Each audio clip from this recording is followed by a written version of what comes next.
No. Doesn't matter. Nobody's.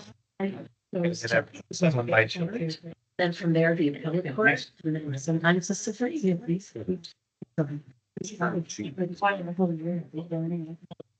Or Saturday. For the break. I have to let me eat. Let's go this guy. Let's do something. Feed him. Take us.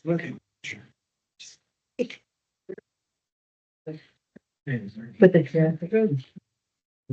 Right. Yeah, we'll say. To take something to. Call this meeting to order at 7 p.m. Roll call. Ms. Fodor. Present. Mr. Crowley. Present. Mr. Coth. Present. Mr. Matt. Here. Ms. Palestrini. Here. Mr. Robinson. Present. A quorum has been established. May I have a motion to appoint trustee Coth as president pro tem? So moved. Second.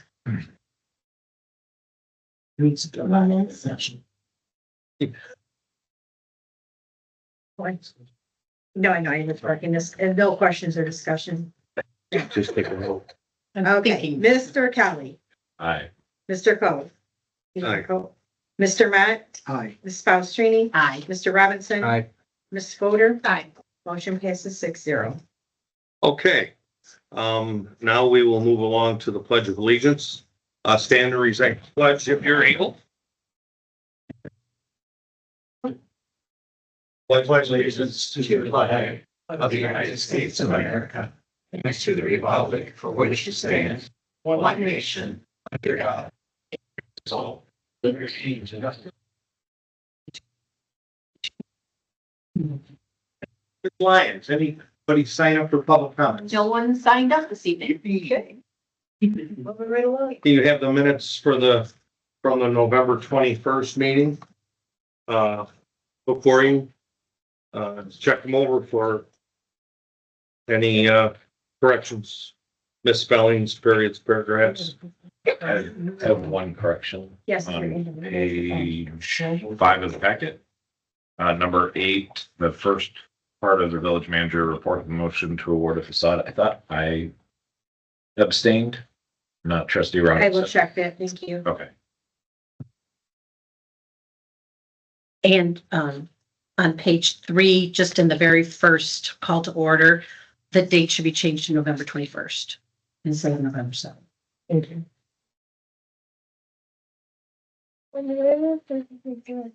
Any other changes? Hearing none, I will entertain a motion to approve the minutes from November 21st. Second. As amended. Well, this has been made and seconded. Any further discussion, comments, questions? Will the clerk please call the roll? Mr. Coth. Aye. Mr. Matt. Aye. Ms. Palestrini. Aye. Mr. Robinson. Aye. Ms. Fodor. Aye. Mr. Kelly. Aye. Motion passes 6-0. Okay, at this time, I'm gonna read this. We're gonna swear in a new police officer tonight. Joseph Tydell. Please join me in welcoming police recruit Joseph Tydell to the village tonight.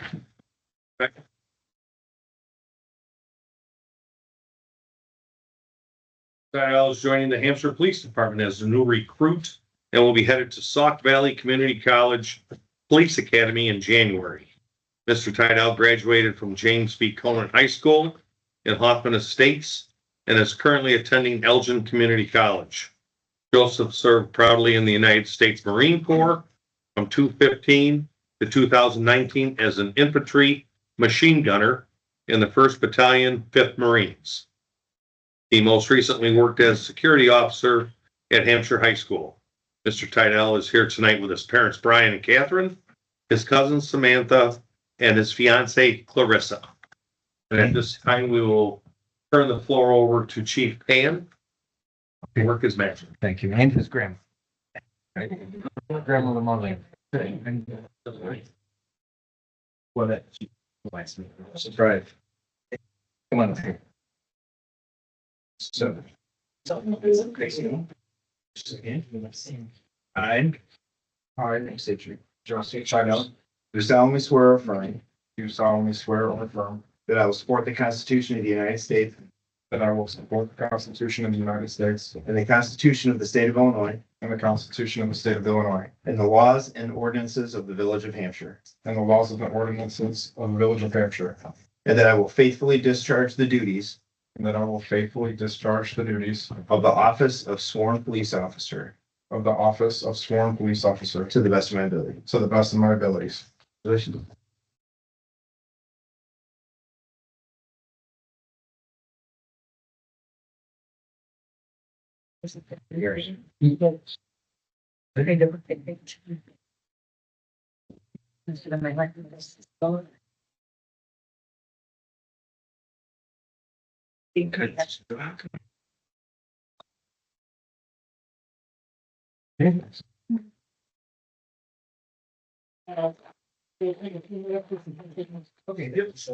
do right now. Yeah. Families,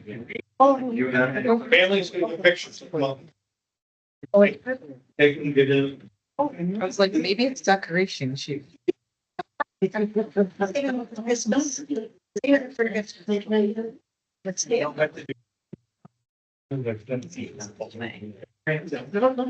You want usually mine, but you want to.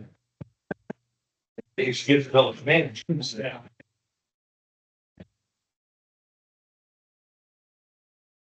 And then we'll do one with the family up here and that with them. And set. Oh, I tried this one. If the family, Dad, if you want to go up and have your. Yeah, I'm sorry. Come on up. Whoever wants to jump in. I have not much in the night. Sure. Okay, wait, my mom. Looks. Okay.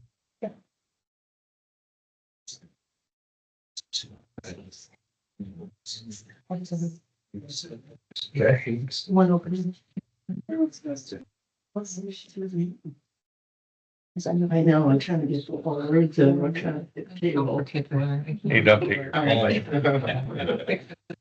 your. It means that we here anymore. We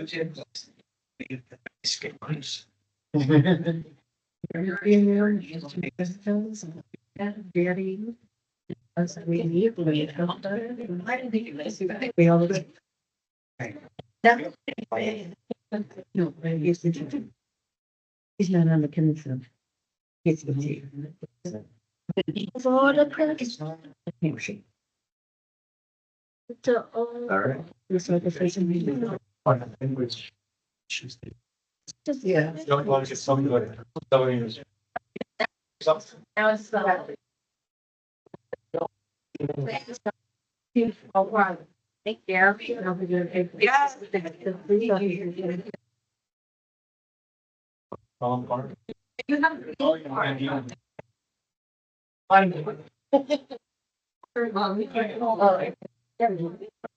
He's the leader. Photography on tonight, right? You guys are also welcome. It's the same stand. Thanks so much. Appreciate it. The age says it all. You could Photoshop them. Good thing. Good thing we're.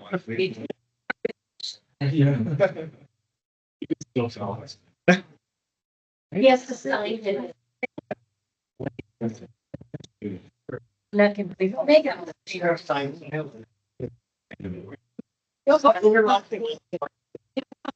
Bill, let him sign it first before you say that. The gavel is making the knee. Congratulations. Thank you. Oh, that was very good. See, hands playing. No, thank Brian. That's our son. You don't speak. He's collecting. Okay, yeah, no problem. As long as they're good. Yeah. Congratulations. Welcome to stay if you want to stay for the board meeting.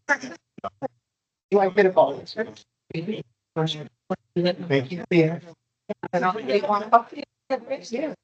So I think we love for you. Okay. Then I'll be the. Just take a. Okay. Bye, sweetie. Oh, which way? This way? Yeah. Okay. And even doing it out, people coming in this way. Here, Julie. Go. You're right. Welcome to the People buy it. Right. Here, but you know, now so more people can come. This one too. That's right.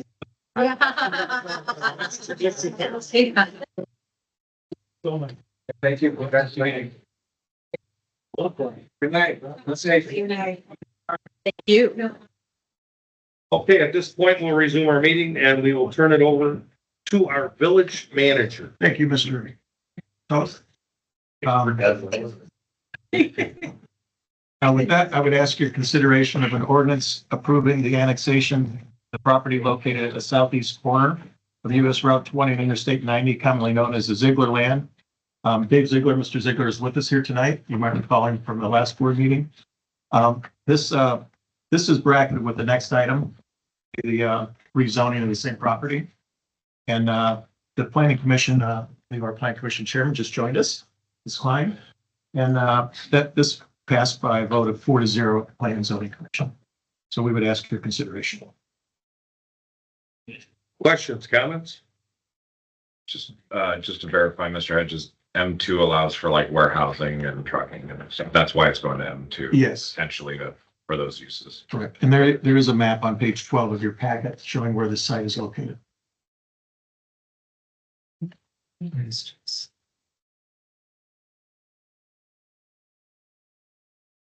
You'll see a map. Do you have the map? Yeah. Yeah.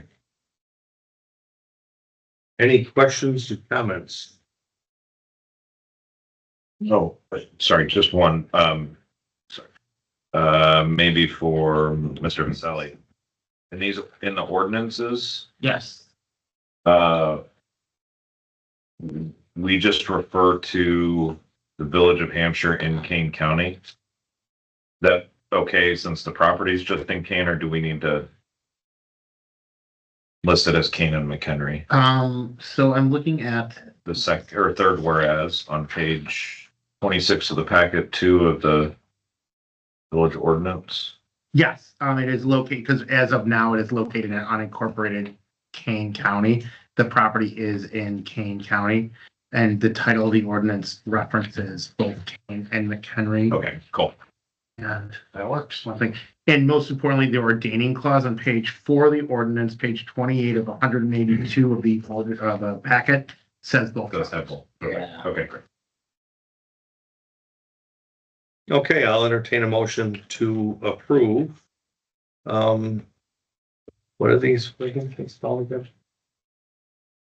Ordinance 0-24-42, approving the annexation of the property located at the southeast corner of US 20 and Interstate 90, commonly known as the Ziegler land.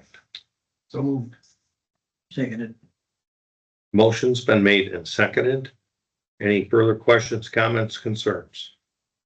Hearing none, will our clerk please call the roll? Mr. Mott, Aye. Ms. Palastrellini. Aye. Mr. Robinson. Aye. Ms. Fodor. Aye. Mr. Kelly. Aye. Mr. Coe. Aye. Motion passes 6-0. Okay, an ordinance 0-24-43, which is part of this, approving a map amendment, the rezoning of the property located at the southeast corner of US Route 20, Interstate Route 90, commonly known as the Ziegler land, from E1 Estate District to M2 General Industrial District.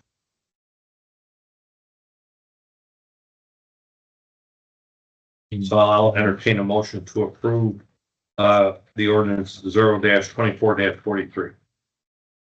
So moved. Second.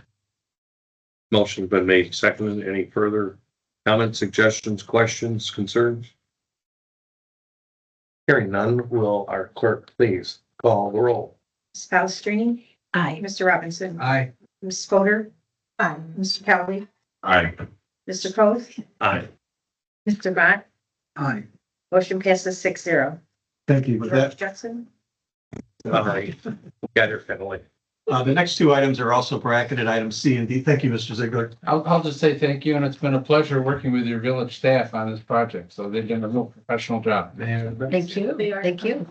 Talking about Mo for the most part. It was wedding and Thank you. And by the way, Mr. Khan is ill tonight, so he's not with us. The next two items are also bracketed, items C and D. These are also from the Planning and Zoning Commission. I'd ask your consideration of an ordinance approving a text amendment to section 6-9-3-C of the Hampshire zoning ordinance to permit automobile sales as a special use in M2 General Industrial District. The next item will actually be a special use, so this first item must be approved first. Thank you.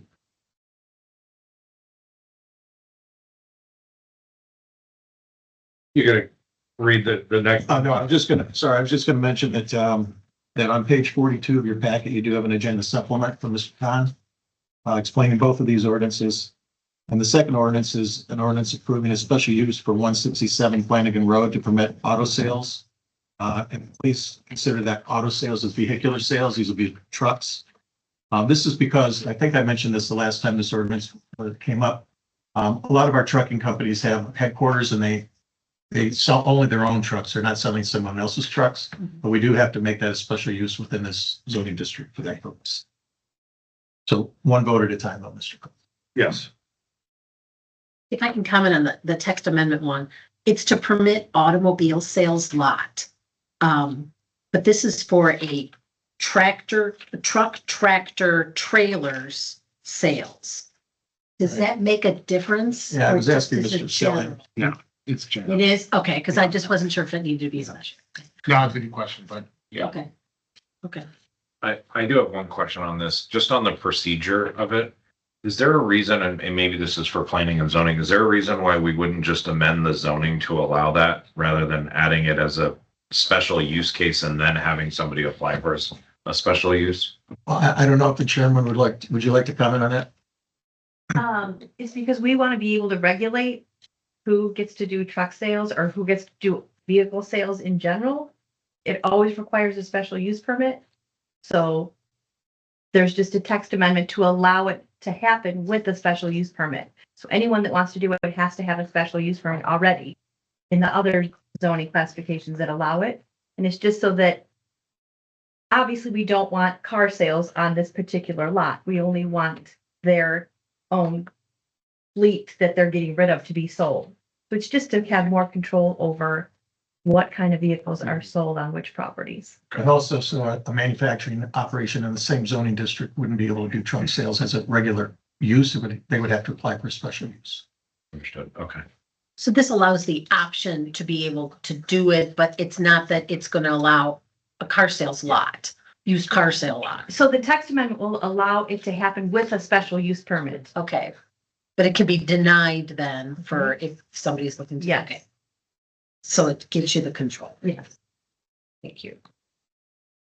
Okay, so I'll entertain a motion to approve ordinance 0-24-44, approving a text amendment to section C693C of the Hampshire zoning ordinance to permit automobile sales lot as a special use in the M2 General Industrial District. So moved. Second. Motion's been made and seconded. Any further comments, questions? Hearing none, will our clerk call roll?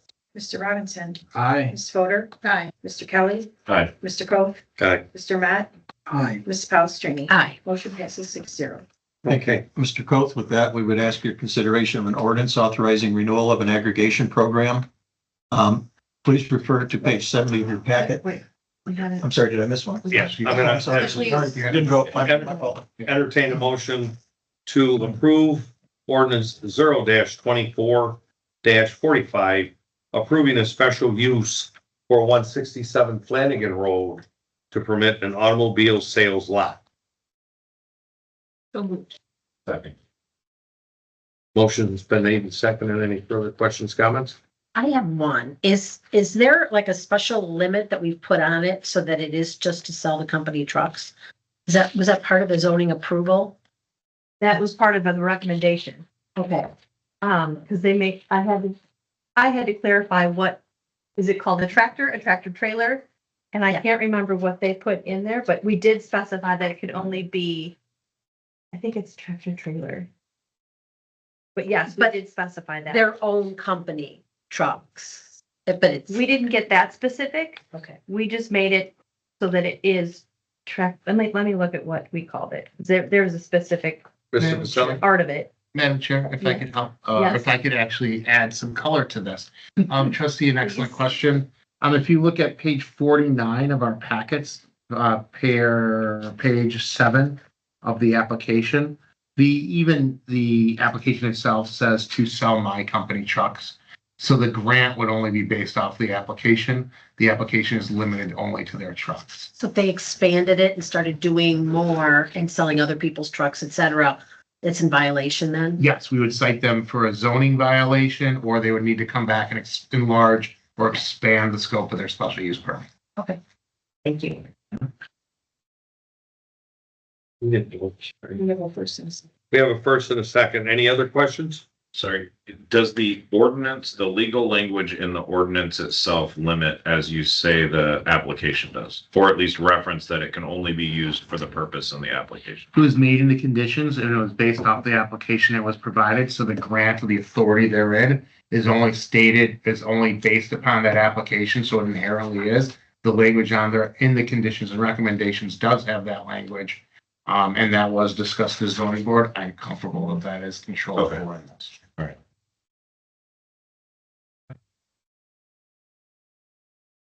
Hearing none, any other questions? Hearing none, clerk, please call roll. Mr. Fodor. Aye. Mr. Kelly. Aye. Mr. Cole. Aye. Mr. Matt. Aye. Ms. Palastrellini. Aye. Mr. Robinson.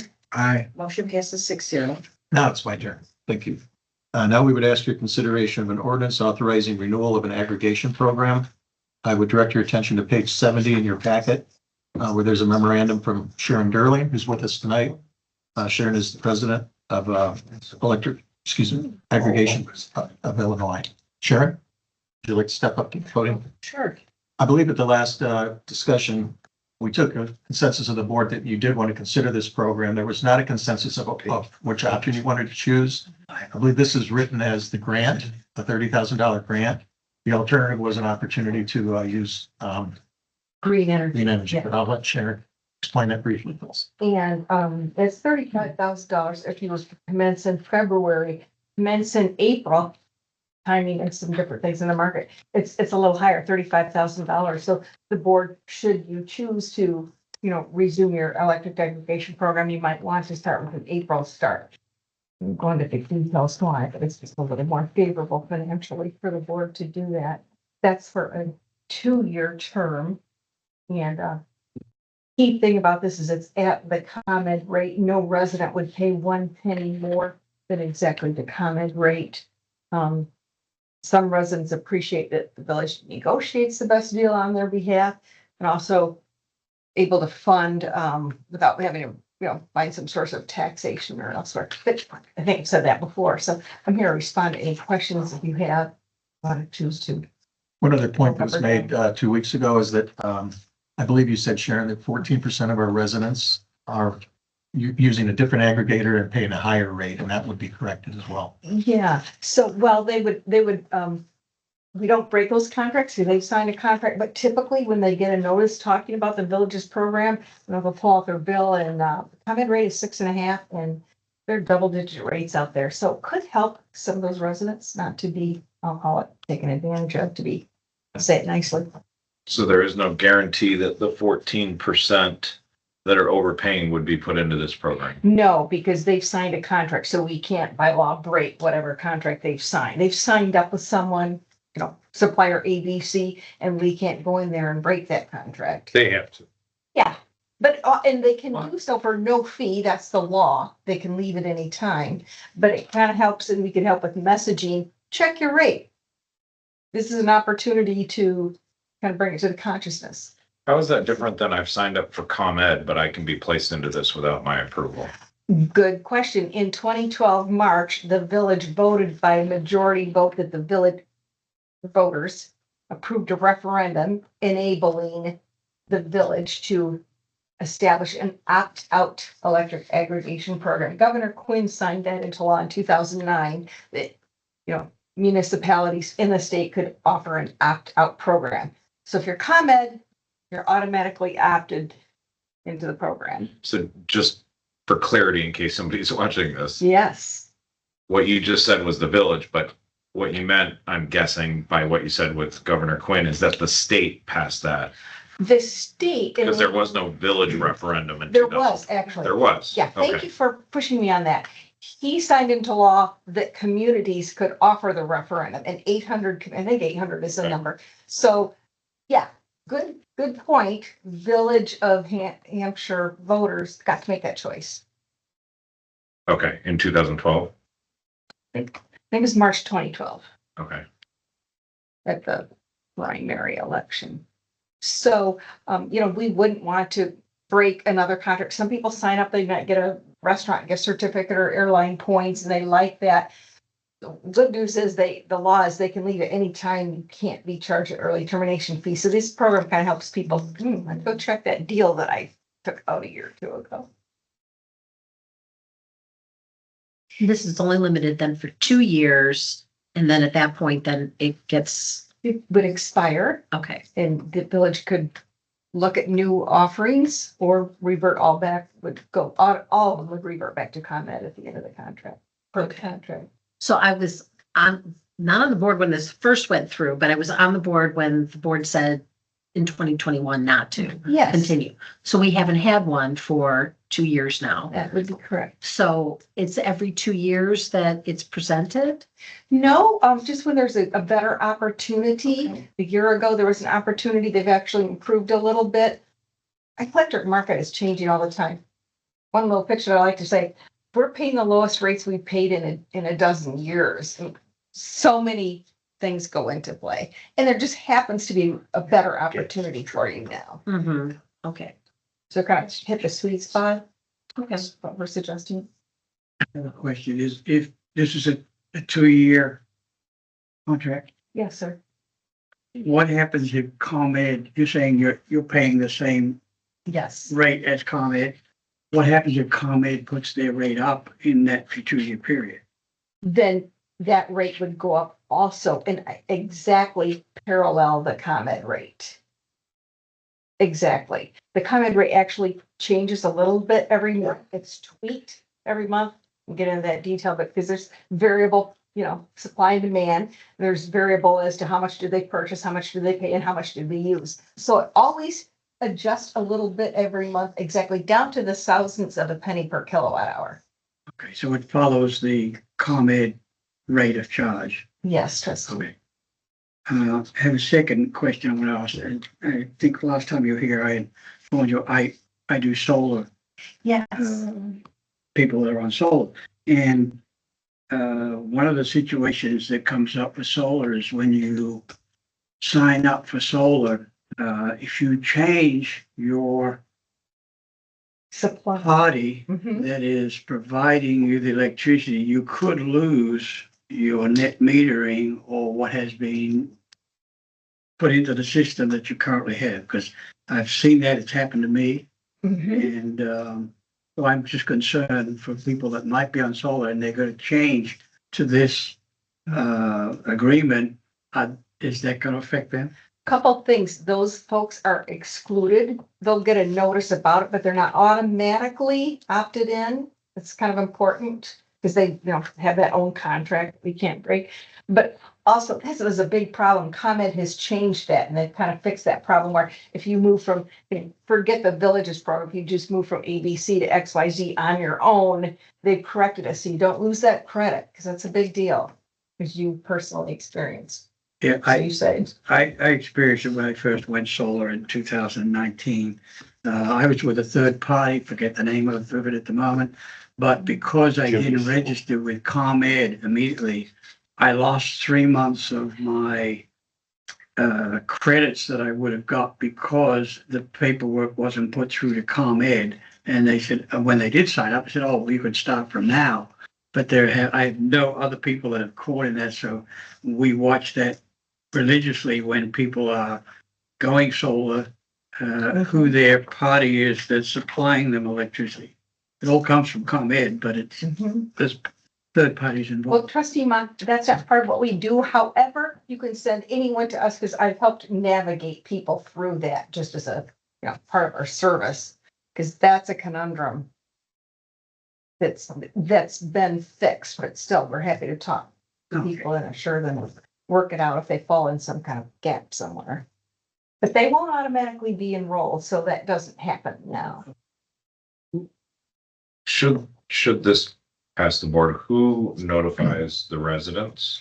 The supplier will draft a notice that is looked over and edited and approved fully by the village.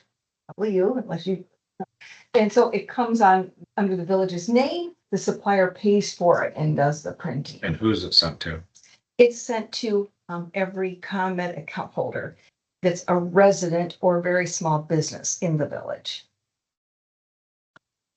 Regardless if they're being added or not. That's a good question.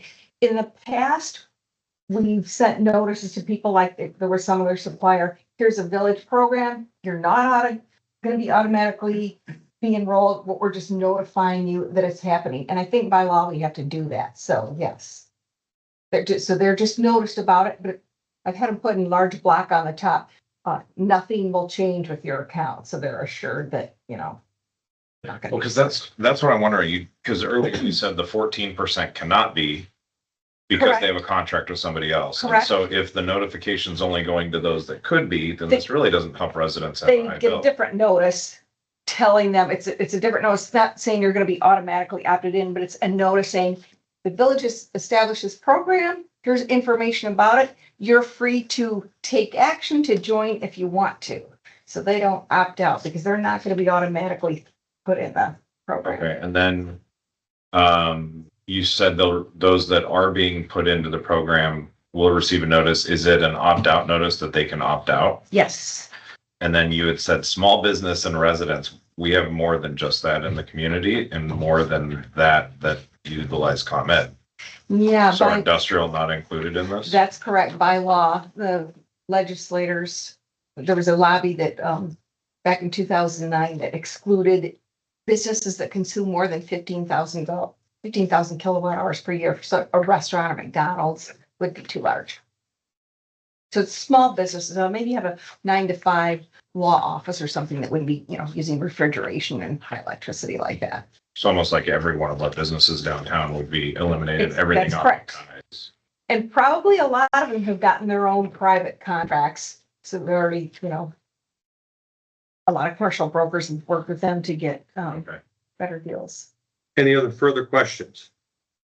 So you say the bill that people get now will be exactly the same from ComEd, right? They'll continue to receive a ComEd bill. One line will be different, would be the name of the supplier and the phone number. Names on there, who the party is, that whether Yes, it's trust. ComEd or whoever. So that's where it would notate this on their bill. That's- That their bill would be forwarded exactly the same as it is. Same bill and you pay the same. If you've got your bank set up, pays the same. That doesn't change. Thank you. Any further questions? I just have one comment, and not for you, but just for the village. I'd like to see us to post this someplace that really is the village that's behind it. Because we've had scammers that have come through and they send things that looks like it's coming from the village and it's not.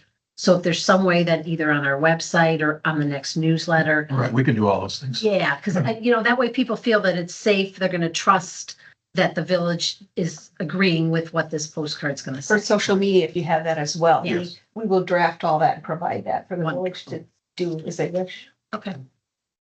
You had said it follows ComEd, so if ComEd rates spike, this will follow that. It That's doesn't stay correct. consistent with whatever this. That's rate is. correct. Regardless if their cost is actually cheaper, they will follow ComEd. in this. They will be buying probably about the same as ComEd. Yeah, even if their cost is cheaper. Actually, Trustee Kelly, we already know June 1st, ComEd rates are going to go up. October, it was the lowest rate it's been in 14 years. Yay. However, we know it's going to go up. It's now 6.5, maybe 8 cents. It's going to go up for everyone. And that's because of capacity auction that went up 800%. There's some shocking numbers out there. It's kind of exciting if you're in the world of utilities. So my last question to you, Thomas, Thank you. if we know that 14% are overpaying and those 14% absolutely cannot, they won't be auto enrolled in this.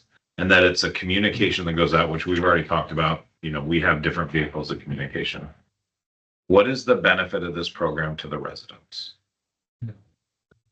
Couple things. For some seniors, sometimes we get calls saying, I'm glad the village is doing it for me. So when these are not monetary values for them, but when they get the calls and they say, I'm with the village program. And a lot of times people just say that I'm with the village. No, thank you. There's the additional funding that goes to the village that you don't have to source through, raising little tax here or there. And I'd say that's it. They voted that the village could negotiate on their behalf for specified. So there's no monetary advantage other than still paying ComEd rate, not saving money, not paying any higher, like the 14%. The ordinance, just to point out, the ordinance on page 97 at the top says that the village retains the option of suspending the program and returning all participants back to Commonwealth Edison. So we do retain that right.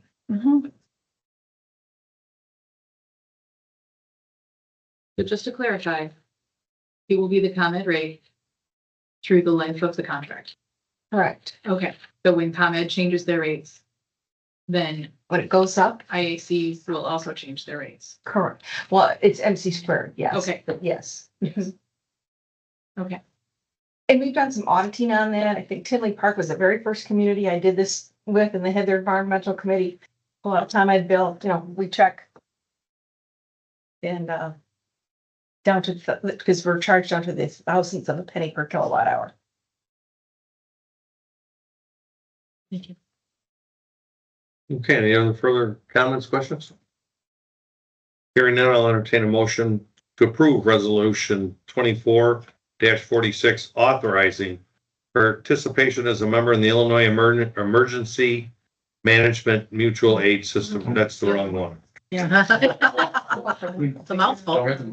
Don't we have to decide which part of the program, like if it's going green energy or funding or when? It's drafted as the grant right now. Drafted as it, so what is I have the supplemental, so what is it drafted as, a February or an April? We assume that the April, which would be Yes. the $35,000 grant. Okay, so that would be when Trustee Coe does the motion, it's for an April start with a $35,000 grant, not for Correct. the green energy or the February. Correct. Do we have plans for that? No, we don't have any. Okay. Point would be come back to the board with that. Okay, But there are no restrictions of any kind on it. Be like general fund. okay. Thank you. Okay, so I'll entertain a motion for ordinance 24-46 authorizing renewal of aggregation program for the electric load. So moved. Second. Motion been made and seconded. Any further questions, comments? Just a comment to Trustee Fodor. The 35,000 is not all at once, so whatever the budget impact would be at $1,458.33 per month. Thank you. Paid out over the 2-year term. She shared that. Okay, thank you. I missed that. Motion been made and seconded. Will the clerk call the roll? Mr. Kelly, No, Mr. Cove, Aye. Mr. Matt, No. Ms. Palastrellini, Aye. Mr. Robinson, Aye. and Mrs. Fodor. No. We No. are at a 3-3 tie. Motion fails. Motion fails. Thank you for your time and consideration. Appreciate it. Thank you, Sharon. You're welcome. With that, we would ask your consideration of a resolution authorizing participation as a member in the Illinois Emergency Management Mutual Aid System response. I'm going to defer this to Chief Pan. And this is on page 103 of your packet. So this is a we're asking to enter into the Illinois Emergency Management Mutual Aid Agreement, which is a statewide mutual aid agreement that the emergency management agencies throughout the state are.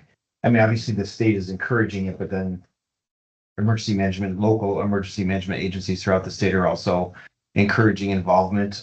There's no cost to it, but what it does is it sets up the legal framework for us to assist other agencies and also for other agencies to assist us in the events of emergencies.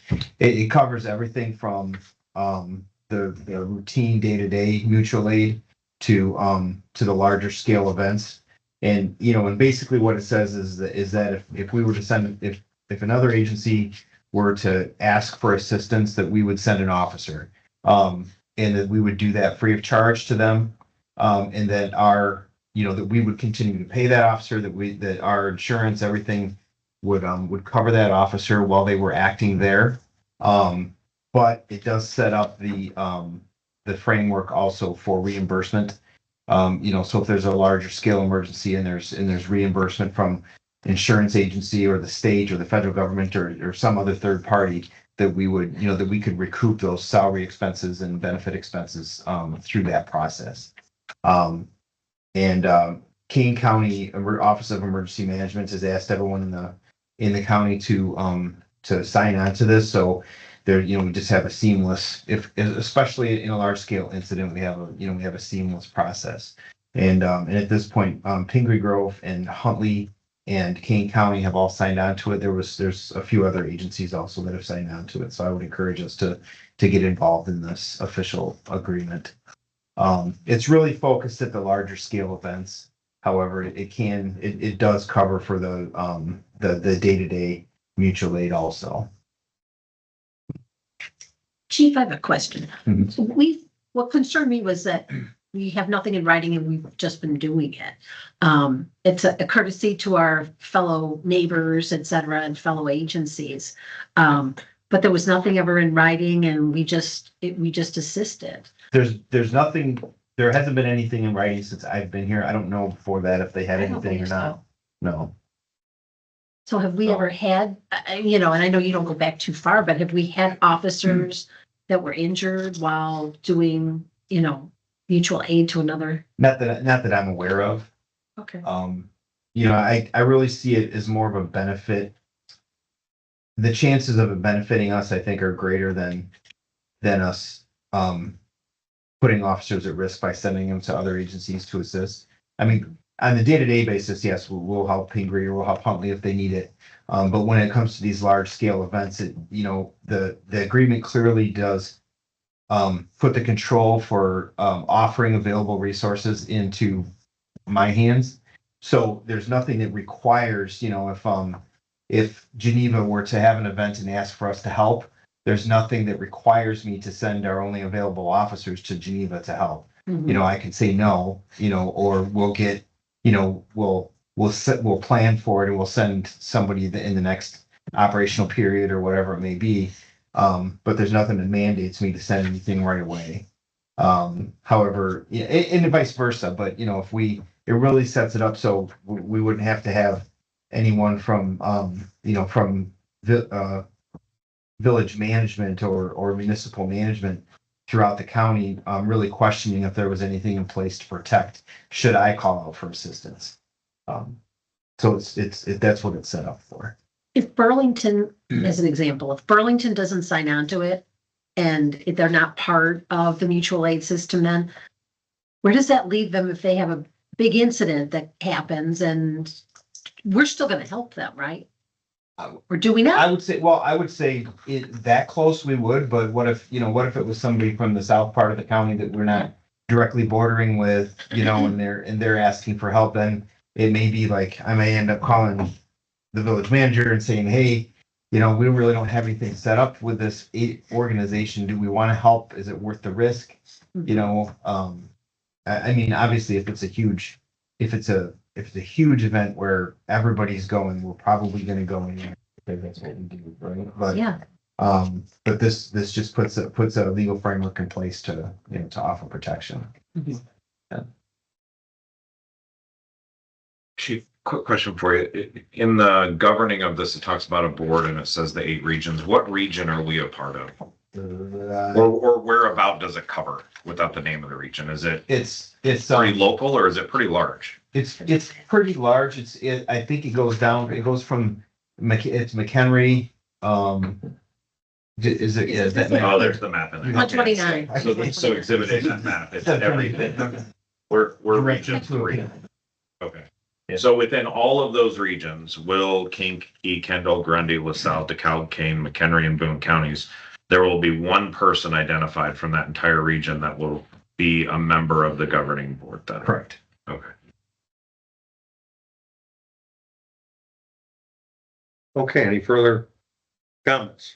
You know what, just a quick question, the fire department, does that include them signing on to this as well?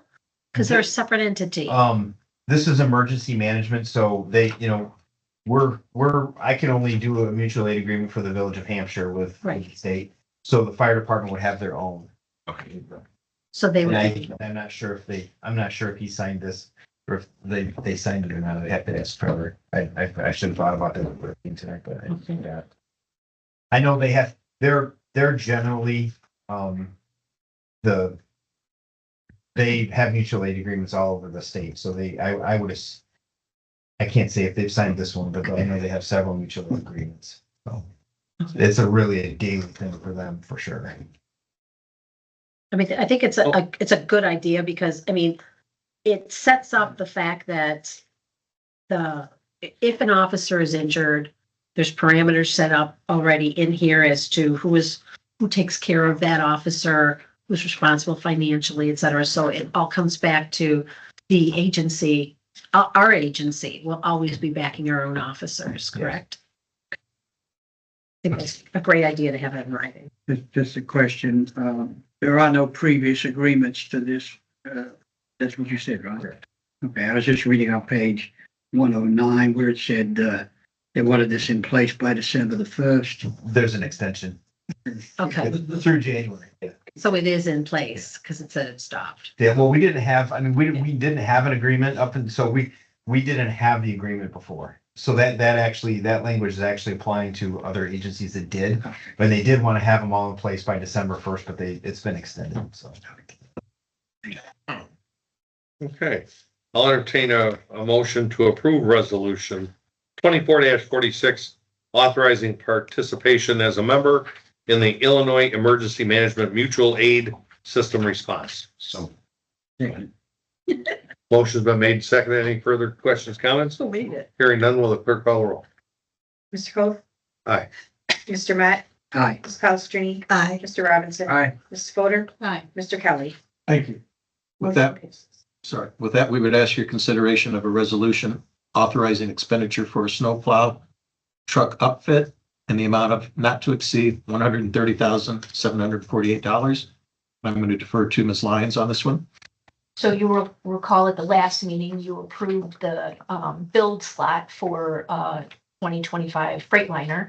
And I told you that I would be bringing back the next piece. And shockingly, I'm bringing it back right away. But we're able to lock in the price now. This 130,000 and change is a Sourcewell contract. So therefore it complies with all the public and, bidding requirements. So we'd like to get this in place so that we have a slot for the build out as well. just a quick question for you, because I was going to ask, and I think you answered it, but I want to be just clear. Because the last plow truck took so long to get, right? The quote says valid until 2/4/25. If we approve, then we are locked in at that price. Even if the truck is delivered in 2 years, they're still going to honor this price. So, yes, but so what you did previously was actually cinch the fact that we're getting a build slot in early 2025. Right. So that truck should be manufactured and perhaps delivered to Henderson, if approved. I would say right around the end of the fiscal year, beginning of fiscal year 26. So, April or May next spring. Which is still past the February 4th, 2025 date. That's why I'm asking, like, Yeah, if we yes. approve this, does that lock the 130? They will, like, there is no price increase. This is what we will pay. yes, that's correct. Yep, And it doesn't come out until the budget year in which the work is done. right. Yep, and we don't expect that to be until 2026. What does that make the grand total for the truck and the, outfitting? This is actually more than the cabin chassis. I'd have to look back at the prior. I think it was around 124, 25. Okay, Like 260. Pretty close, yeah. okay. They're very expensive. Mhm. Understand? Anything further? Okay, I'll make a motion or resolution 24-47, authorizing expenditure for snowplow truck upfit in the amount not to exceed $130,000, $130,748. I'll entertain a motion to approve that resolution. So moved. Second. Motion's been made and seconded. Further comments, questions? Hearing none, will the clerk call the roll? Mr. Matt, Aye. Ms. Palastrellini, Aye. Mr. Robinson, Aye. Ms. Fodor, Aye. Mr. Kelly, Aye. Mr. Coe. Aye. Motion passes 6-0. Thank you. The next two items, H and I on the agenda, are also bracketed. First, you have the resolution awarding a bid for wastewater treatment facility ultraviolet system replacement project to Boiler Construction Company in the amount not to exceed $596,293. Item I is the engineering contract for that project. And you have all the information in your packet from Mr. Paulson. And I'll defer to Laura if you have any questions on this one as well. So you'll recall we did approve at a prior meeting the actual equipment. This is the construction of rehabbing and improving the infrastructure, I guess you could say, that's in place to now handle the new equipment. So the first piece is the construction, the later piece, if you will. Can you explain the total base bid? So the engineer's estimated opinion of probable construction costs for the total base bid. And then it gives the number of, this is on page 139. Mhm. It gives the number of 631, 146.40, which doesn't match any of the ones up there. So that's why I pulled out total base bid. Yes, so what happens is, for budgeting purposes, honestly, for my purposes, we ask our engineers to provide us an estimated cost. And, that comes into factoring what falls in what fiscal year and, what we're going to spend. Mhm. So they estimated that this system would cost, or this portion of the system would cost the $631,000. And as you can see, this is not unlike the water main connection that we did, between the Gas Road Water Tower and the US 20 Water Tower. The prices are wildly variant, from 600,000 to over $1 million. And so theirs was just an estimate, and we actually are, you're being asked to approve a bid that was lower than their estimate. Does that make sense? Is that what your question was, kind And of? it was lower than their estimate? Yes, so the 596,000 is the least bid.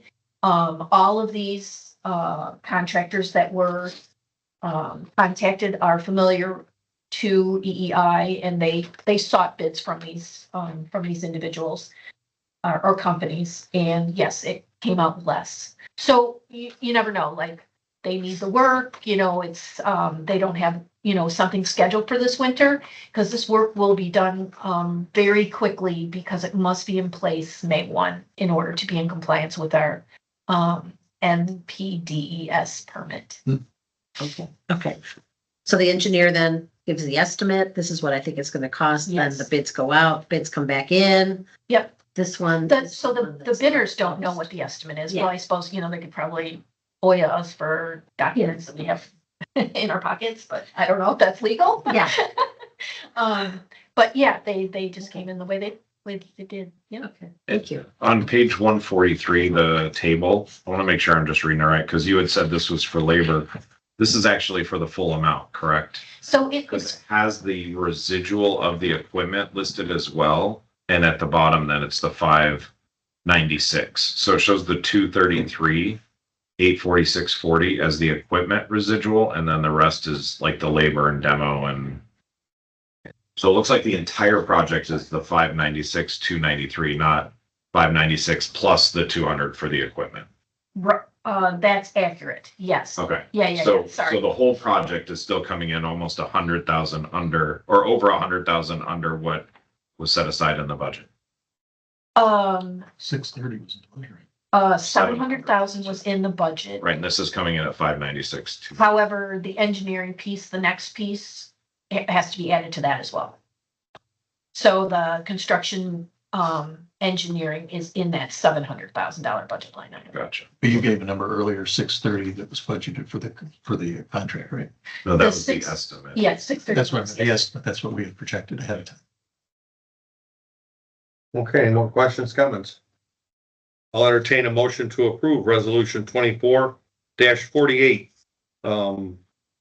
Awarding bid for wastewater treatment facility ultraviolet system replacement project to Boiler Construction Company in the amount to not exceed $596,293. So, yeah. Motion been made and seconded. Any further questions, comments? Hearing none, will the clerk call the roll? Ms. Palastrellini? Aye. Mr. Robinson? Aye. Ms. Fodor? Aye. Mr. Kelly? Aye. Mr. Cole? Aye. And Mr. Matt? Aye. Motion passes 6-0. Okay, the next one is resolution 24-49, approving the professional services agreement with EEI for construction engineering for the wastewater treatment facility ultraviolet system replacement project in the amount not to exceed $34,718. What exactly is it that they're gonna do? So, I kind of, I don't know, Tim will agree with me. Is he still on? Yes, I'm here. I call it construction observation. So they make sure that the work is done properly, to the specs that have been provided to the contractor. So It's supervision of the project. Go ahead, Tim. I was just gonna say, if you look on page 168, I believe, of the packet, it's the scope of services. So in addition to that, there's, review of the shop drawings that come in from the contractor, doing all the pay applications, review of the work, certifying completion and payment coordination, and then the construction observation, punch lists and doing the record drawings, those kind of things. It's listed there on attachment B. Those are all the formal bidding requirements that EEI does for us. And sometimes when we do contracts, that Dave does say a street contract, when we don't have an engineer, those are the costs that we save when we do it ourselves. But this is something we don't have the ability to do. So this wouldn't be done by Mark's team? No, he could, it would be up to EEI.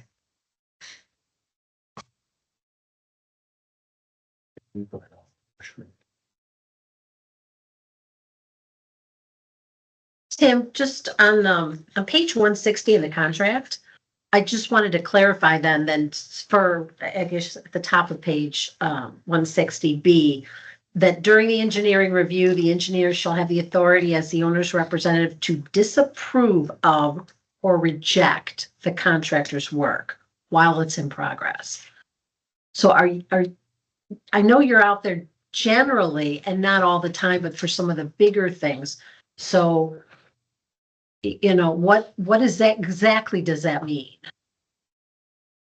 In essence, it means if we see something that they've done incorrectly or not to the spec, we can disapprove it, and then they have to redo the work. So it doesn't come back to the village at all. You're stepping in there. Our staff would be in coordination with Mark and his staff. So if it was something major or significant, we would bring it up with the village and discuss it with them, certainly. Okay. All right.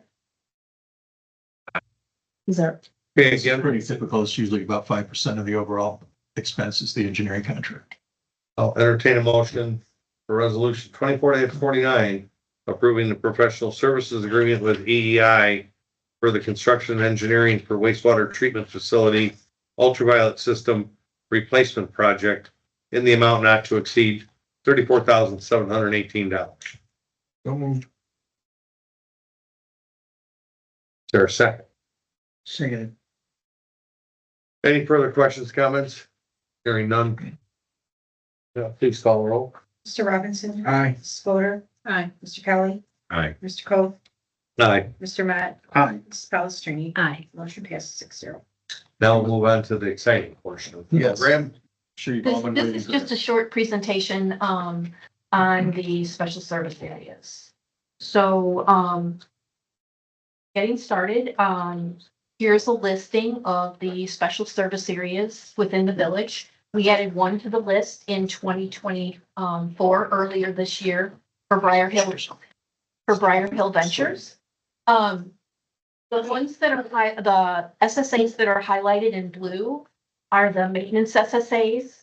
The ones highlighted in green are what we call infrastructure SSAs. And the ones that are in white are either abolished, inactive, or were reserved for and never used.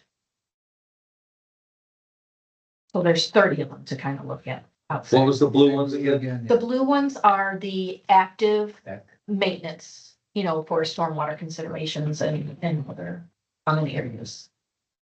All right, and then this is a map. It's an older map, which we need to have updated, because it doesn't have, the new SSA for, Briar Hill Ventures, and then also is missing, that for the storage unit property and some of the other ones. There are two, special service areas that are circled, and those are the ones that we're going to discuss this evening. The one is, White Oak Ponds. And the second one is Hampshire Hills. So just like the village's corporate levy, a special service area is taxed on an ad valorem basis, which means based on the value, the assessed value of the property, the amount of levy is proportionately shared by those property owners.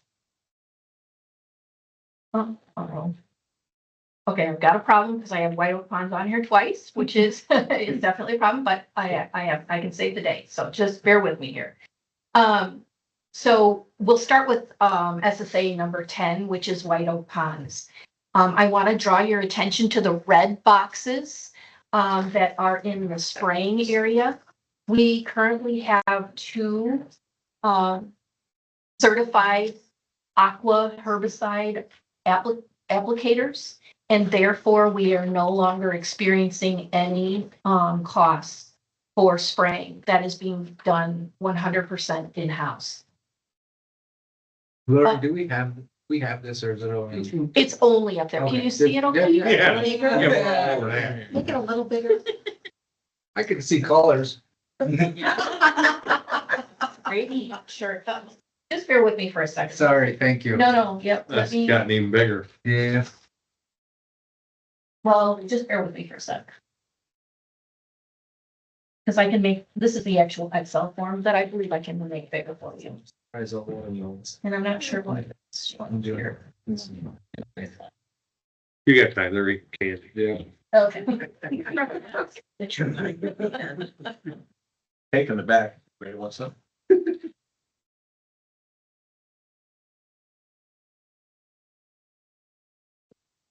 Well, that was better. Yeah. I want to get the whole thing on there, so it's not quite there yet.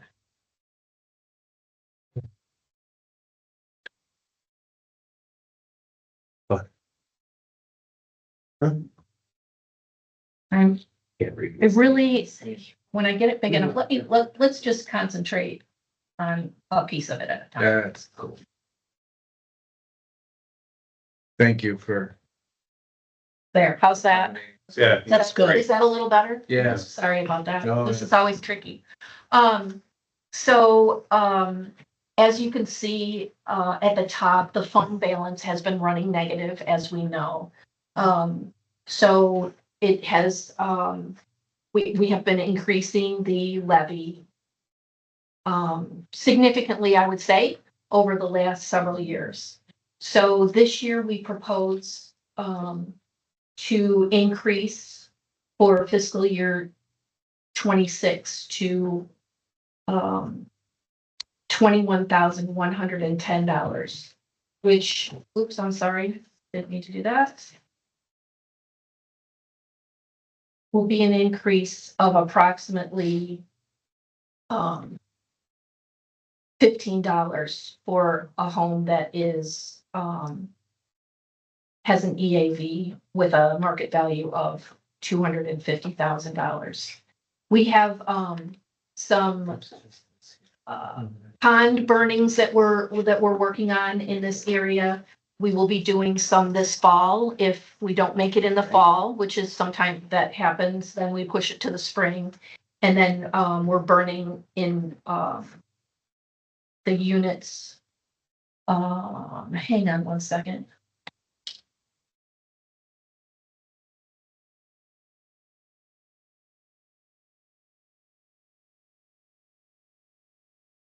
I'm gonna flip to a different thing here really quick. Sorry.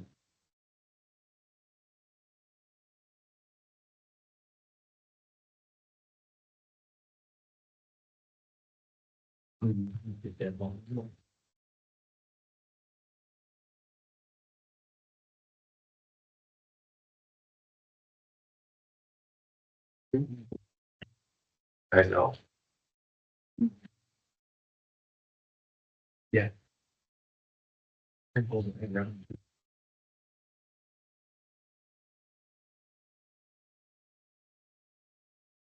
really sorry. I don't know. That's okay. Really, We were the ones complaining with Yeah, it. we can do that.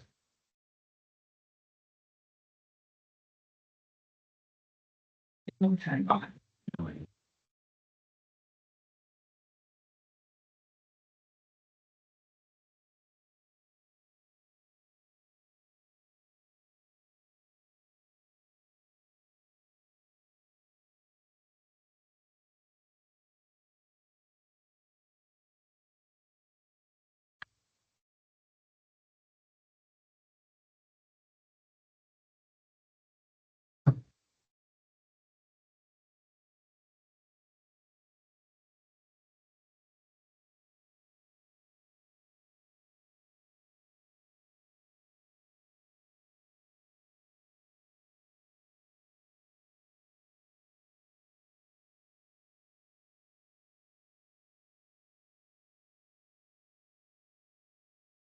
I'm sorry.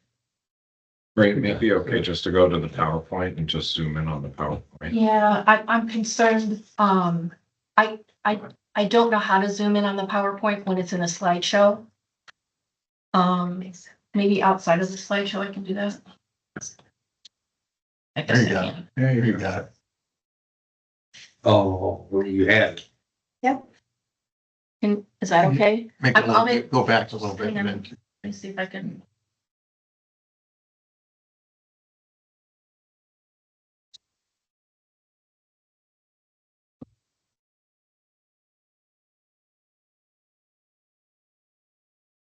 Wonderful. that's good.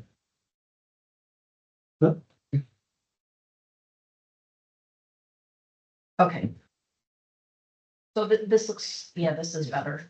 I apologize, that spreadsheet was incorrect.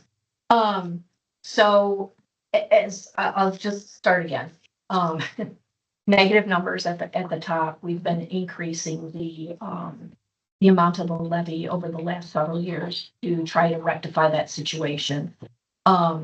We are asking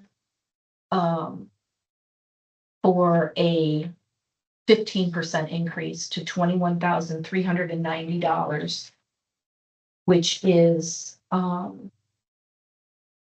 going to be, I'm going to page down. An increase of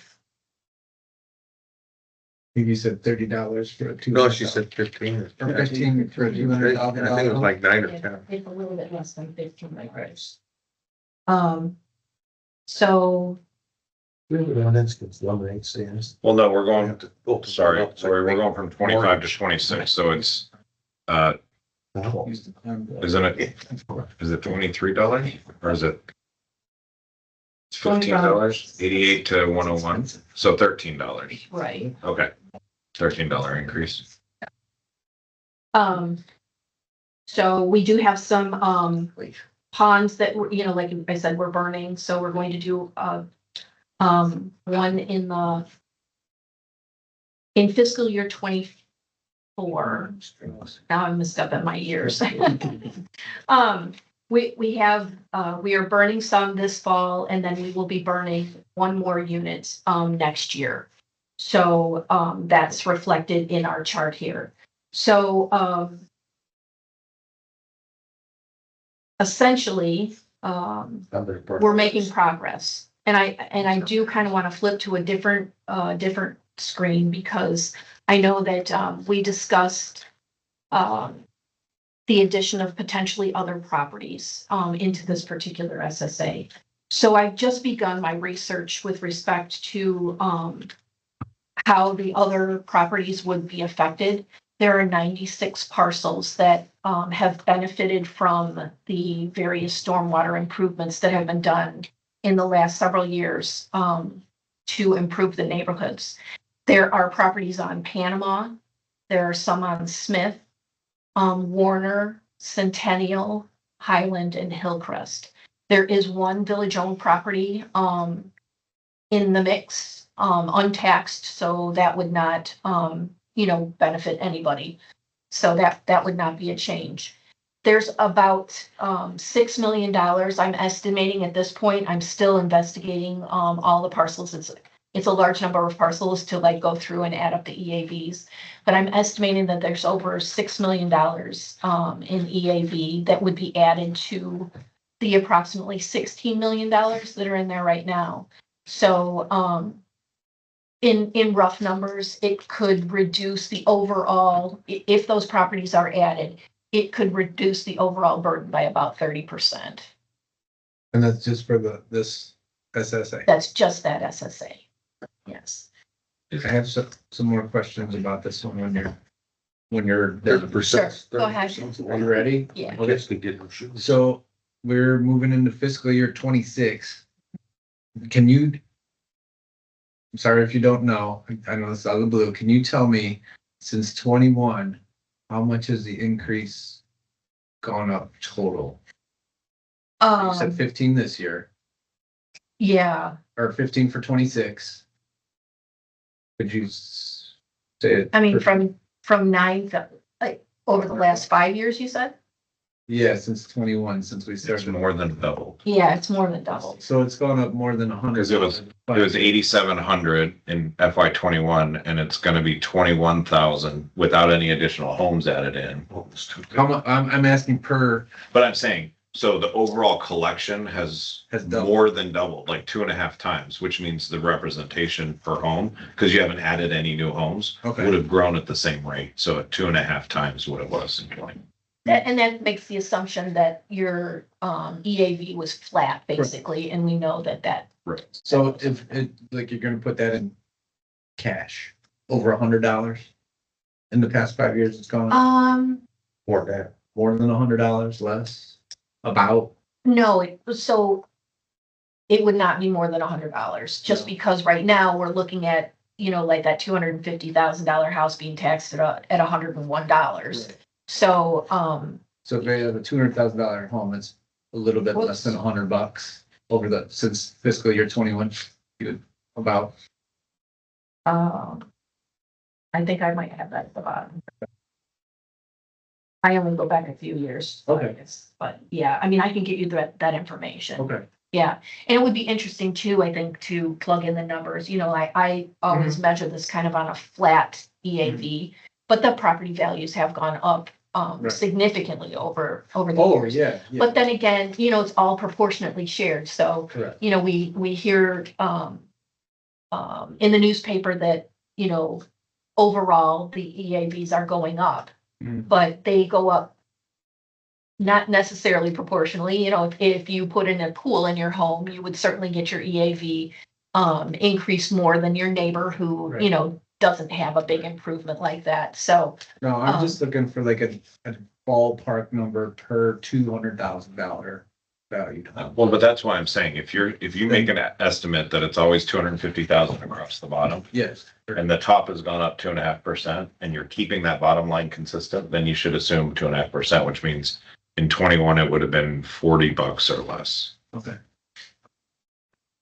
The only way the EAV like change makes sense is if every year you're changing it to Yeah. match an increase or decrease in EAV. But if you're saying 250 across the board, that growth per house at 250 would be the same as the aggregated growth across the top. exactly. So I see on, if you scroll up. Yep. The following fiscal year for 27, it's another 15% increase. So that doesn't have anything to do with any additional properties that could potentially be added. So, yeah, I mean, There that, probably won't be any properties added in that. I don't know. Well, you had said it has to go to referendum. Well, it has to go to people in it, the ability to object. There are notifications. I mentioned this in the last board meeting briefly, I think. And Mr. Paulson's on, who understands this as well. Do you have the map handy, Lori? If they have the right to object getting onto the watershed that they were put on to alleviate the flooding of their properties, what would prevent all of us from objecting? Tim, can you speak to that? Yeah, I think, it's kind of more, it's also a legal question, but when you're expanding the SSA, the people coming into the SSA have the opportunity to object. Even when you're though grading an SSA, they're they have utilizing our watershed. correct. So when the White Oak Ponds SSA was created, the owners had an opportunity to object, but there was only one owner because it was the developer. That's what I said today. So in this case, anyone the village wants to bring in, and maybe Mr. Valesi can explain the process a little more. But I think it has to be an organized objection. It doesn't go to a vote. Someone would have to organize a petition, so to speak. 51%. And that is why what Mr. Paulson said was accurate. That's why developers go in the beginning. They are the whole owner. They agree to it, and then they go forward. As the state statute, and I say this, and I only mean it a little bit tongue in cheek, take it up with the legislature, take it up with Speaker or Senate President. That's just what the law reads. And the law reads that as people come in, that it's the same process as if the initial genesis that comes through. Is it an equitable result? No, but it is a democratic one, and it is one set by statute. And these are all creatures by statute. Like, there's not a process. Can we cut them off from using the watershed? Well, we connected them to it. I know that. So would it, Still cut them off. I guess with the way that the law is, Yes. would it have made, we can't change it now, but would it have made sense to say to those that are affected to say, we would like to connect you to this watershed? To do that would mean there's an SSA, you have a chance to object whether you want to pay this extra amount or not. They get a chance to object. If they didn't, then we do the work. If they object, then there's no work done because there's no additional funding to. In concept, similar to what is a recapture agreement, that this is not in the future. We're setting up this funding mechanism for something that's going to happen in the future or not. That is a great theoretical construct and one I have never thought of before in this context. So I can't really comment on it. I'm not saying that's the Yeah, right no, thing to do. I'm yeah. just trying to follow why the law would be the way it is. If They were canoeing in their street. In this Right. case, the work's already been done, so it's kind of a. It's moved. Yeah, it's, You can't, it's just, And both it was the right thing to projects, keep people's homes from flooding. I'm not saying that's all. both projects were just completed in the last 4 years as well. Yeah. I mean, y'all know how I feel about SSA in general anyway, but I'm just saying like, you're pro, right? Very.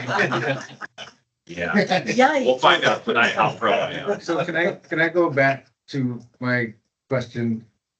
In fiscal year 27, we're good, that SSA is gonna go up another 15%. And then it looks like then the fund, or will the balance be then made whole, or can we expect more increases in 28, 29? So we make some recovery, as we increase, especially in fiscal year 7, we're down to like a $7,000 deficit in that particular SSA. In fiscal years 27? Okay, so we're down to a $7,000 deficit. Right. When will this one, I guess for lack of a better term, be made whole? An increase in When we're in nursing homes. So, yeah. I mean, I can continue to project out. I only go out 3 years at this point, so, yeah, I can do that as for you as well. Can I ask you a question, Ms. Lyons? Yeah, yeah. A big portion of the expense for this SSA is the burning. If you look across the board, and it looks like it's in every other year that's gonna continue on, it seems like maybe that's the path that we have to do. Would it be more fiscally responsible for the village to acquire the equipment required to burn, to be able to do that and to get the training for staff? Can't do it. To be able to do it? Why wouldn't, if we They train have to be staff? licensed. Right, but I'm saying if we were to license and train the staff. There was a home burnt down by, one of these particular contractors. We've used 3 different contractors in my tenure. And there was a home that burned down fairly recently within the last few years, by the professionals. So I just don't feel like we can take that risk. Our fire department's had a lot of experience just in the last 2 months with brush fires, and that's not something they want to mess with. We don't want. Totally get it. That's Is what there a this is. different remediation from burning that you can do so that you're not doing it? Because otherwise this SSA will never go down. Never. Is there another way that we Well, solve for that? that's how you maintain it. That's the proper maintenance. So that's what I'm asking, like, is there a Cut different way? and spray. We brought in the spraying, we brought in a lot of the mowing, so we brought in a lot of it in-house. I think Dave's people are doing a great job, and they've been Yeah. certified for that. In fact, he sent me a memo this week, $20,000 just for spraying is what we saved. Right, But the burning part is something that we just don't want to touch. but there's not Too much a liability. different method rather than burn? Cut it down to the dirt or cut it down to the thing and spray. Can we pave it? No, I can't pay the SSA. Okay. No, I mean, it's an honest question of like, is burn the only remediation we have for Yes, that it area? is. That's cheaper than. I don't really understand the frustration with this. This is ongoing maintenance of the facilities, and we have, 23 ponds that we. It's not a frustration, it's a cost of trying to see, is there a more economical way of maintaining a pond rather than every other year paying $15,000 for somebody to come in and burn? Okay, That's what I'm asking. fair enough. Because that is what keeps us going negative and keeps, to Trustee Robinson's questions, SSA's continuing to go up. We could do it on our own. Well, We could burn. costs continue to go up. I'm not, again, I don't understand the objection to why the SSAs go up, because our costs go up. That's why. They're going up a lot less than they would have if we hadn't brought a lot of it in-house. The village charges, the SSAs, or the SSAs pay minimum wage to our employees, and the village supplements the rest, of their salaries. So I don't think you probably could get the work done anywhere less than we're doing it for. We did, you'll notice on the, Unit 2 burn, we did have changed companies over the last couple of years, so the price actually for the burning of unit number 2 is going down compared to the fiscal year 23 burn. It's not a reflection of staff costs. It's just a frustration with this one neighborhood. Well, no, there's 2. There's 2 of because them. it seemed to be getting hit the hardest when these are, and you kind of know my feelings on SSA too. This is a community. The community should take care of the community, not just this neighborhood should take care of this neighborhood. So that's all I. But to your point and to the potential that you have 97 homes? 97, 93 homes? 95 that are. 95 that can opt I out. can opt out and You now still have one utilize that. And community covering for another, and Right. I don't know that that's any different than the full community covering. It's the for- same thing. Right. That's my frustration. It's very, it's in in a subdivision, there'd be an HOA. and Right. Do it all themselves anyway. And that's like the Lakewood one. That's a backup because the HOA has to. Right. Ms. Lyons, continue. Unfortunately, my PowerPoint has SSA 10 on there twice, so we're gonna have to go to the Excel, I'm sorry. There's no life after that one. Or we could email this all to you and we could talk. You know, next meeting. That might really actually be a lot better because I'm. This is just a presentation tonight. There's no action required. So Hampshire Hills is in kind of a similar situation that, their particular, I would call that a retention area. It, holds the water, which slowly drains away. It's not a water structure, if you will, or permanent water structure. It was kind of left to go to scrubby trees and everything like that. So we did a massive clearing, which caused their SSA to have go in the negative. It's performing a little bit better. We did a massive clearing, as I mentioned, and then we don't have a burn planned for a couple of years after that. So that one will go up again, but more moderately. I'll send all of this out to you. Thank you. Oh, that'd be so. Thank you. Thank you, Ms. Lyons. Thank you, Mr. Coth. Staff reports, building report. Mr. Khan's not with us tonight. I'd be happy to try to answer any questions, but I doubt that I could. Okay, moving on to the engineering We're report. very busy. We're very busy. I'm very honest. Moving on to the engineering report. I was not gonna ask the question, I was just gonna make a comment. I mean, Okay, it's a quick one. On page 180 of our packet, the beautiful graphs of all of our permits issued. Those are building permits or occupancy permits? I'm sorry, what was, The permits issued for homes, is that building permits or occupancy? building permits? Okay, so assuming 3 average residents for a single family and 2 for a townhome, that's like 1,200 new residents in the last 2 years, not counting December. So That's- just that's- That's why we're doing a census. Yeah, exactly. I just wanted that for the public who may. We're choose to talking watch about this. roughly 300 permits a year, few homes a year. Yeah. okay, for engineering, does anybody have anything for Mr. Tim?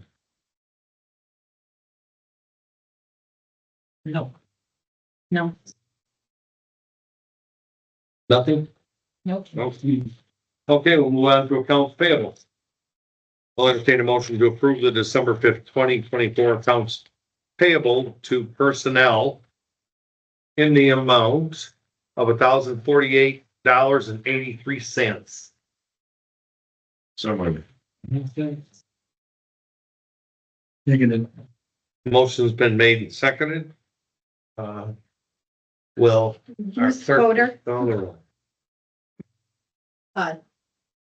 Mr. Kelly, All right. Aye. Mr. Matt, Right. Ms. Palastrellini, Mr. Ryan. Aye. Okay, Yeah. the big one is, So I would like to explain what happened. well, I didn't get to say what it is. Yeah, throw your cards down. Fair. I'll entertain a motion to approve the December 5th, 2024 regular accounts in the amount of $132,237.08, which is different than what we got. And I'll let Ms. Lyons explain. Thank you. If you go to page 6, there are 2 invoices to Lauterbach and Hayden, our auditing firm. The first invoice is for GASB 67 and 68. Those are both, this invoice belongs to the police pension fund. One of the GASBs is actuarial related and the other one is regarding accounting for pensions and disclosures. So that has been removed from the list and then your total adjusted accordingly. Hence the $132,237.08. I just want to because I've got three numbers now, because I've got, in the packet that was on the desk is the 134,997. And at the bottom of the page 11, it's 136,045. And now it's 132,237. So the 136,945.91 adjusted by $2,760 for the invoice that we're removing Okay, makes it 133,285.91. And if you take the 132,237 and the employee amount, you get to the 130. okay, okay, To add the two cover sheets to get to the total. okay, okay. Thank you. I'm good. So I'll entertain a motion to approve the December 5th, 2024 regular accounts payable in the new amount of $132,237.08. So moved. There a second? There a second? Okay, second. Any questions? Hearing none, will the clerk please call the roll? Mr. Kelly. Aye. Both. Aye. Mr. Matt. Aye. Mrs. Palastrellini. Aye. Mr. Robinson. Aye. Mrs. Fodor. Motion passes 6-0. Okay, next up is the village board committee reports. BDC. BDC will be meeting next Wednesday, the 11th. 6:30 here at Village Hall. Any new business? Any announcements? We're gonna, I just have a comment real quick. Go ahead. we're gonna wish our Yeah. manager. So go ahead. Before we get to that, I'll wait till he comes back. I do have an ask under announcements. Because the electrical aggregation conversation really brought this to light. We have really good communication vehicles with our newsletter, with the utility bills. And, you know, I have to just be upfront.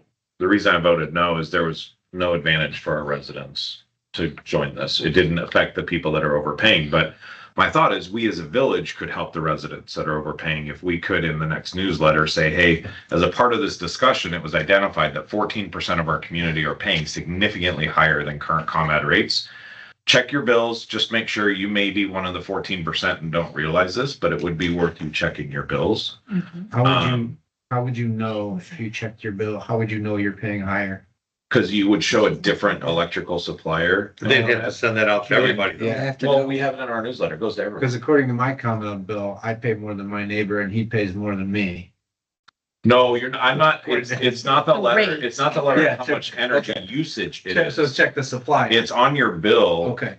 If we say we were told the current ComEd rate till June is 6 cents or whatever the letter Mhm. said. Check your bill because we've been told 14% of residents who are in contracts with aggregators are significantly higher than the current ComEd rate. We just want you to be aware that you may not know and you may be one of those. Check your bill. You may not be, but I just think that's one of the things in a newsletter that we're already sending out. Just a little blurb or something we could talk about. Nothing, no additional cost or needs, right? She didn't say that. It's gonna She be said hard that to determine what 14% are with people are other paying companies, but already. No. she doesn't know their rate. She did tell us the 14% are paying She said they were significantly almost higher double. than ComEd, that are No, she almost said there's double. companies out there that are charging double Oh. digits, but she doesn't know what the aggregate companies are charging. She doesn't know who's with what company either. No. Okay, well, I guess it wouldn't hurt to look at your bill and. I swear she told us they were, I think I I thought maybe that remember was saying this last time. last time Yeah, I too, think she she was brought it pretty up. specific about that. Yeah, Something you might want to know with billing of electricity is we don't all get charged exactly the same rate. Because some people can be on hourly billing where they pay X amount of dollars in the high usage times. And they pay a different rate at the off-peak hours. Do you So, have to sign up for that? yes, you do. Who in their right mind would do that? Well, people that aren't home during peak hours. that's right.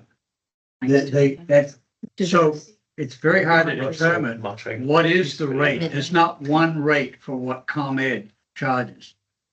It depends on, you got one individually on how which part of that scale Well, they're in. it just depends on how we word it. I think we can just word that this was raised to the village and We think it's a friendly reminder to always check your utility bills because. I your wouldn't want to rates may be- speculate on what the rates might be, but we can certainly caution them and tell them to look at their rates. Look at, that's the part that they need to do. Yeah. Just look at, Just a friendly What reminder to rate always they look are at your being- rates and don't pitch it in the bid.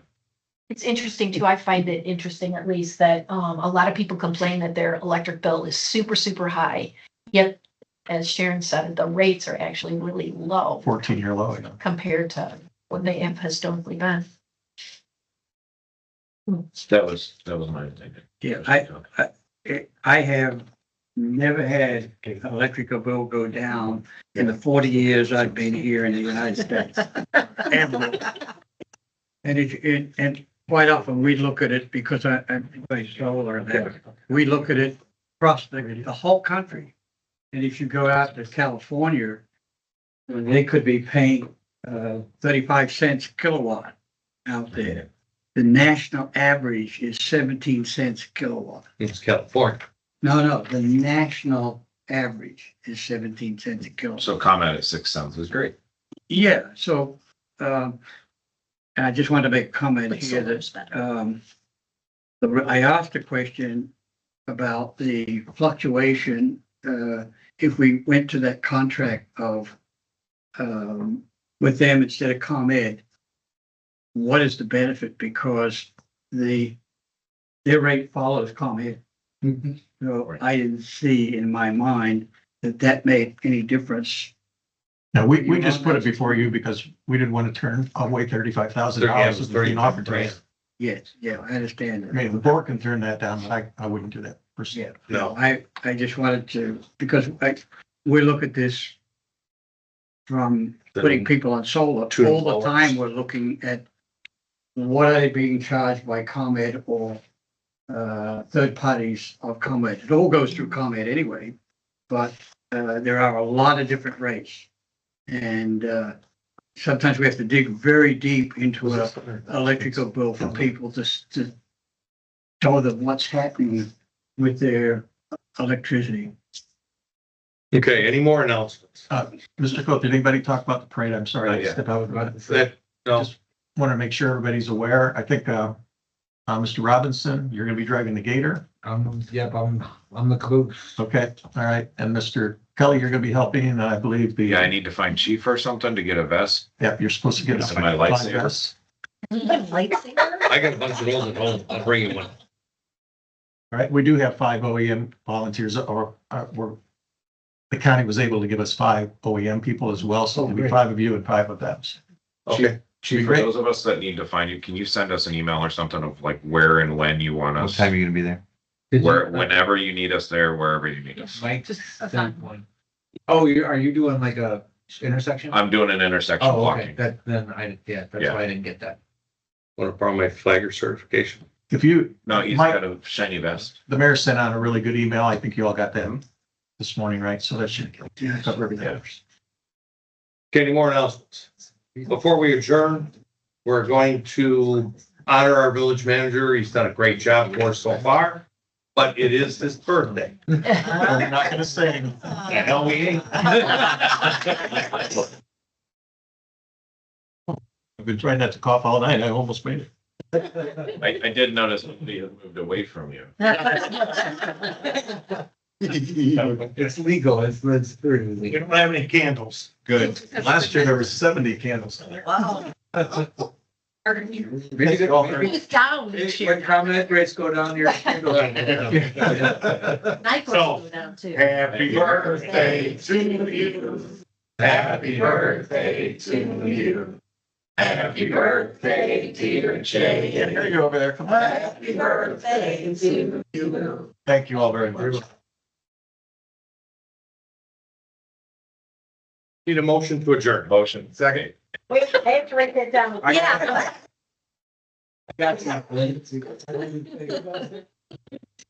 All in favor? Aye. Opposed? Everybody. Meeting adjourned at 8. Jay's 29. Okay. So, again, it's out of the minutes.